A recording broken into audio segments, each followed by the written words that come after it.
The year was 1944, and I was a young British soldier stationed in Normandy, part of the massive Allied effort to liberate Europe from Nazi control. Our unit had been pushing through the hedgerows and villages, facing fierce resistance from German forces. Every day brought new challenges and dangers, but nothing prepared me for the day we encountered the so-called Goliath. We had heard rumors about these strange German devices, but seeing one up close was a different experience altogether. It was a sweltering afternoon, and our squad had been tasked with clearing a small French village that had been heavily fortified by the enemy. As we moved cautiously through the narrow streets, our ears were always on alert for the telltale sounds of incoming fire or the dreaded clank of German armor.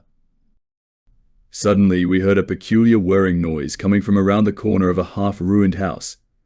Private Johnson, who was walking point, signaled for us to stop. We crouched low, gripping our rifles tightly, and peered around the corner. There was a Goliath-tracked mine, inching its way toward us. It looked like a small, beetle-like tank, not much taller than a man's knee, but packed with deadly explosives. The Goliath was designed to be a remote-controlled demolition vehicle, used by the Germans to destroy enemy tanks, bridges, and fortifications. We had seen the aftermath of these devices before craters and mangled steel, where once there had been formidable defenses. This was the first time I had seen one in action, and it sent a chill down my spine. Realizing the danger, our sergeant, a grizzled veteran named Thompson, quickly barked out orders. "Take cover and don't let that thing get close," he shouted.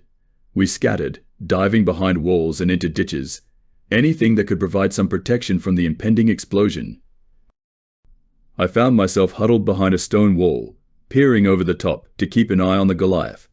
It continued its slow, methodical approach, controlled by an unseen enemy operator. Just as it seemed like it would reach us, Thompson took aim with his rifle and fired. His bullet struck the Goliath's control cable, severing its connection. The small vehicle jerked to a stop, its whirring engine falling silent. We all let out a collective breath of relief. However, the Goliath was still a dangerous piece of machinery. One wrong move, and it could still explode. Thompson, ever the fearless leader, approached the Goliath cautiously. Using his knife, he carefully pried open a panel and began to disarm the explosives. We watched in tense silence, every second feeling like an eternity. After what seemed like ages, Thompson stood up, wiping sweat from his brow. "It's safe now," he said, and we all breathed a sigh of relief. The disarmed Goliath was a trophy of sorts, a symbol of our small victory against the formidable German defenses.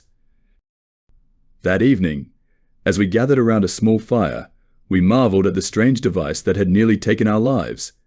The Goliath, once a feared instrument of destruction, now lay harmlessly at the edge of our camp.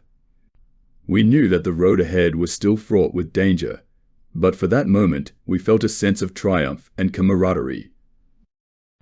The memory of that day stayed with me long after the war had ended.